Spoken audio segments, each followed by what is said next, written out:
سنة كستا كودا أغسطس مملكة بوتلان وفي بلدها سنة دكتورة كسوري قتي حلي اللي قبض له أسي مملكة بوتلان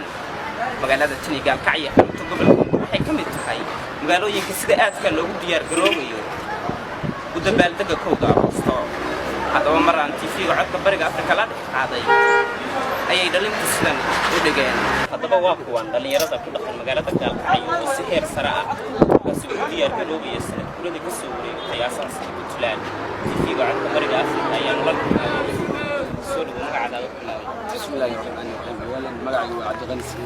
عبد مقعد waxaan ku hambalyeynaa Puntland shacabka Puntland maalin qiimo iyo qadarin ugu mudan weeye maalinta la yagaleelay Puntland dadkii yagaleelay qaar waa naga hooseeyaan Allah ha naxariisto ilaahay jannada ka waraabiya leenahay barwaaqiyo bashbash iyo baraaran u jeeniya 21 sano ay taagnayd waxaan kala dareemay oo aan ku noolnay barwaaqiyo bashbash تمارين بوتلان مركز الجوان دافع عالم وحلنا همبليو سنة سنة واقعي برارها المجالية وحنا الآن والله همبليو إذا ماذا قلب كسر بوتلان مرور بتاعين إن كشقيا حسدين صح بوتلان قارهان بقى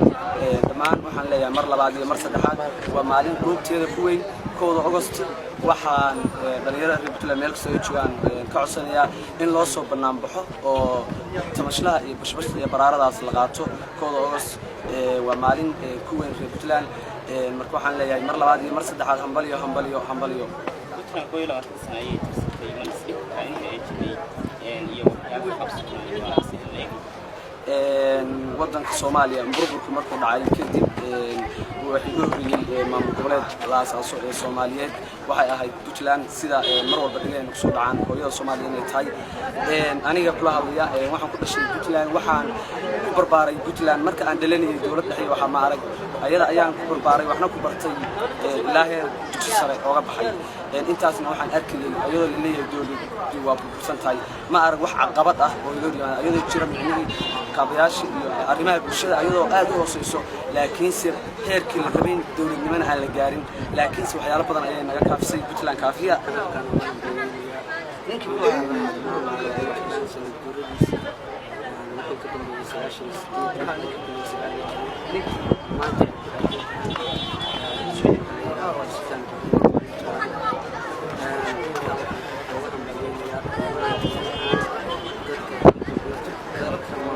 waxaan aad ugu faraxsanahay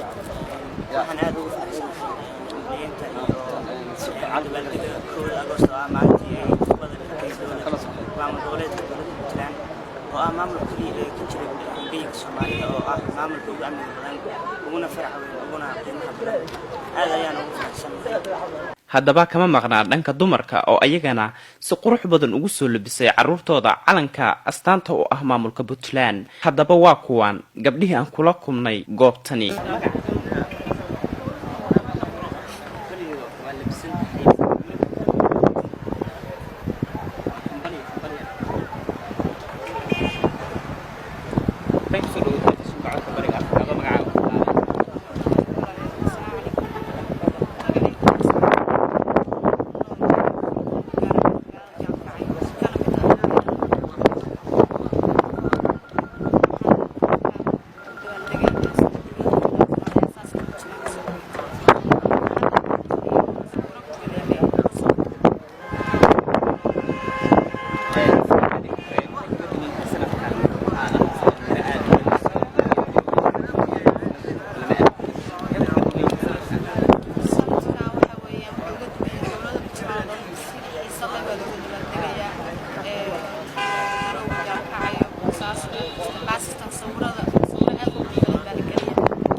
dhalinyaradu ayaa iyagu u taagan inay ka qayb galaan habeenka koowaad ee 1 Agoosto Cabdinaasir Ibraahim Cabdinaasir Jeeki TV-ga caalamiga codka bariga Afrika